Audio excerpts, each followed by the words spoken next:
चलिए फटाफट बात करते हैं आज के मैनेजमेंट से। एस्ट्रल जो पाइप के कारोबार से जुड़ी हुई बड़ी कंपनी है, कंपनी के Q2 में नतीजे अनुमान से मुताबिक या समटाइम्स उससे बेटर थे। मुनाफा और रेवेन्यू में काफ़ी अच्छी ग्रोथ देखने को मिली, वॉल्यूम काफ़ी अच्छा रहा है, लेकिन आगे का आउटलुक क्या है? CFO हीरानंद सावलानी जी मेरे साथ। हीरानंद जी, पहले तो एक बिग क्वेश्चन, खाड़ी में बड़ा तनाव है, कच्चे तेल के दाम बढ़ गए। अभी आपने सुना कि फाइनेंस मिनिस्ट्री ने भी एक अलर्ट टाइप का दिया है कॉशियस रहने के लिए। आप लोग तो चूंकि उसका डेरिवेटिव ही यूज करते हैं क्रूड का, आप लोगों को क्या इनपुट है सर, कैसा दिख रहा है आउटलुक? तो आउटलुक तो लग रहा है कि पॉलीमर के प्राइस जो है अभी बॉटम आउट हो गए, यहाँ से पॉलीमर के प्राइस बढ़ना शुरू होंगे। और आप ही देखोगे कि जब भी पॉलीमर के प्राइस बढ़ते हैं तो जितने भी इंडस्ट्री के प्लेयर है उनको सबको इन्वेंट्री पे ह्यूज गेन होता है। अभी हम पिछले कई टाइम से इन्वेंट्री पे लॉसेस ले रहे हैं, तो अगर वो गेन में कन्वर्ट होता है तो हमारा प्रॉफिटेबिलिटी यहाँ से भी काफी बढ़ सकती है। और जिसके चांसेस है, आज ही करीबन 1.5% प्राइस रिलायंस ने बढ़ाया है। तो ये लग रहा है कि कहीं ना कहीं ये बेनिफिट इंडस्ट्रीज को मिलेगा, क्योंकि हर इंडस्ट्री के सब प्लेयर ने इन्वेंट्री लॉसेस काफी झेले हुए पिछले 1-1.5 साल के अंदर। सावलानी जी, नतीजे आपके बेटर थे, जो एक्सपेक्टेशन थी लगभग वैसे ही आए हैं और काफ़ी इम्प्रूवमेंट देखने को मिला पिछली बार के मुकाबले।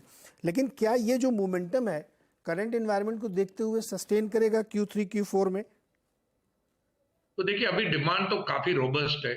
हमने 15% का वॉल्यूम गाइडेंस दिया था, उसके सामने अगर आप देखोगे तो फर्स्ट हाफ के अंदर 29% वॉल्यूम ग्रोथ किया हुआ है। और हमने उसकी वजह से हमने हमारा वॉल्यूम गाइडेंस भी 15 से बढ़ा के मिनिमम 20% रखा है। तो हमको लग रहा है कि 20% तो मिनिमम करेंगे। जिस तरह से डिमांड चल रही है, अक्टूबर महीना भी काफी अच्छा जा रहा है, तो अभी तक तो कहीं पे भी डिमांड के अंदर लग नहीं रहा है कि कहीं पे भी चैलेंज है। आई एम श्योर आपने अभी आपके ही सहयोगी बता रहे थे कि रियल एस्टेट पे भी डिमांड काफी बढ़ रही है। जो चीज हम भी फेस कर रहे हैं, हम भी जितने भी डेवलपर से बात करते हैं तो वो इतने नए नए प्रोजेक्ट लॉन्चेस हो रहे हैं, तो कहीं ना कहीं लग रहा है कि डिमांड सीधर तो अगले 2-3 साल तक अच्छा ही रहने वाला है। तो डिमांड कम होने की गुंजाइश तो बहुत कम लग रही, अनलेस कुछ एबनॉर्मल थिंग इकोनॉमी के अंदर हो जाए जिसकी वजह से डिमांड में चैलेंज आए, तो वो पता नहीं है। बट आज की तारीख में तो डिमांड काफी रोबस्ट है। तो चूंकि ये जो 28% की ग्रोथ है सर, ये एक्स्ट्रा ऑर्डिनरी है। आपका खुद का अपना अनुमान था कि 15-17% होनी चाहिए, तो मैंने उसी कॉन्टेक्स्ट में पूछा था, क्या ये 28% ही आगे भी जारी रहेगी क्या? देखो, 28% तो बहुत ज्यादा है, क्योंकि अभी हमारे हाँ। सीजनल क्वार्टर शुरू हो रहे हैं और जहां पे हमारा बेस भी बहुत हाई है, उसके बावजूद भी हमने गाइडेंस बढ़ाया है। तो हमको कहीं ना कहीं लग रहा है कि यहाँ से डिमांड तो अच्छी रहेगी। 28% आएगी कि नहीं वो तो पता नहीं, हम तो ट्राई करेंगे डेफिनेटली।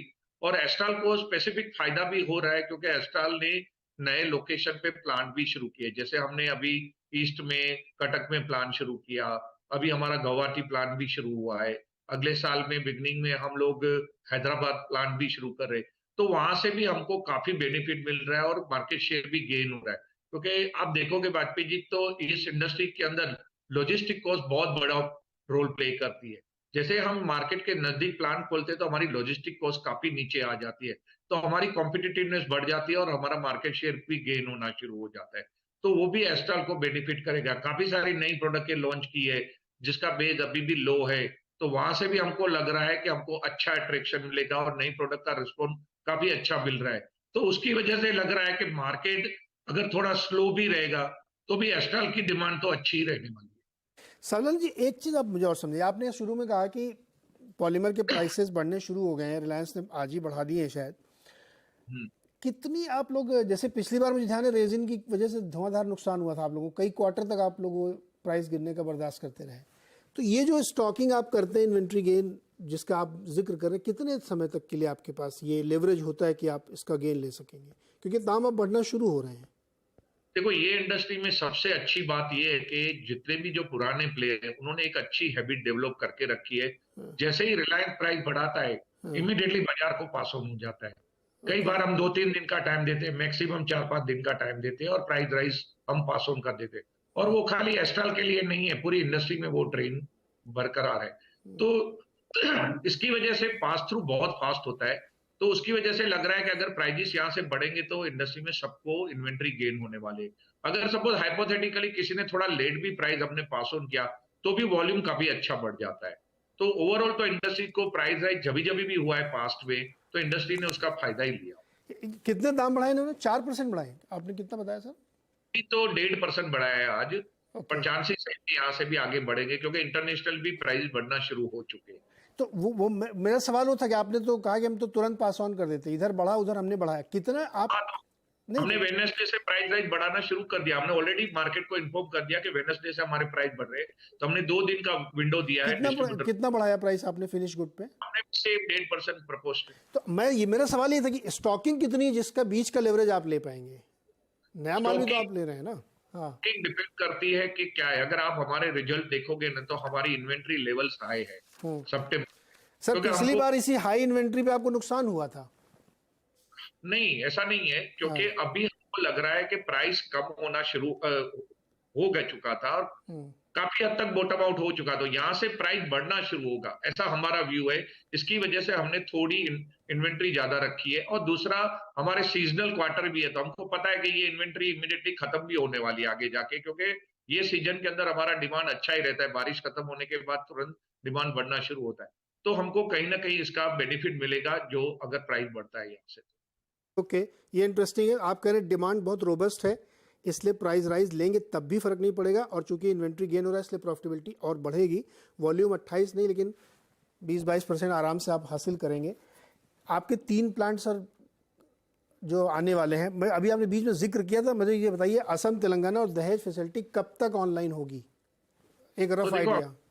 हमने अभी गुवाहाटी का प्लान तो अभी चालू हो गया रिसेंटली, ये महीने में अक्टूबर में। बाकी के 2 नए प्लांट आ रहे हैं।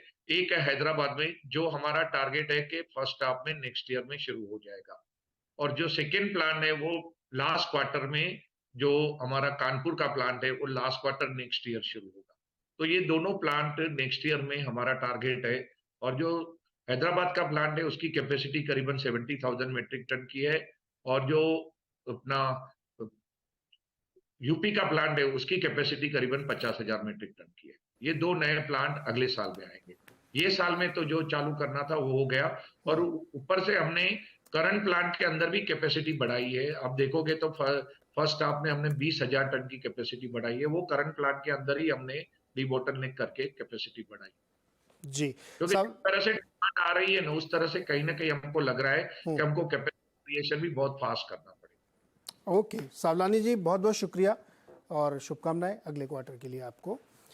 तो सावलानी जी बहुत अच्छी पिक्चर पेश कर रहे हैं कि इंडिया स्पेसिफिक डिमांड बहुत अच्छी है और कंपनी की प्रॉफिटेबिलिटी और बढ़ी, क्योंकि प्राइस राइज इन्होंने तुरंत पास ऑन कर दिया और इनको बढ़ती पॉलीमर प्राइसेस का फ़ायदा मिलेगा। एस्ट्रल हालांकि नतीजों के बाद स्टॉक में प्रॉफिट बुकिंग लोगों ने की थी, लेकिन अभी भी 1817 रुपये पे ये ट्रेड कर रहा है, और 3 प्लांट अगले साल तक अप एंड रनिंग हो जाएंगे।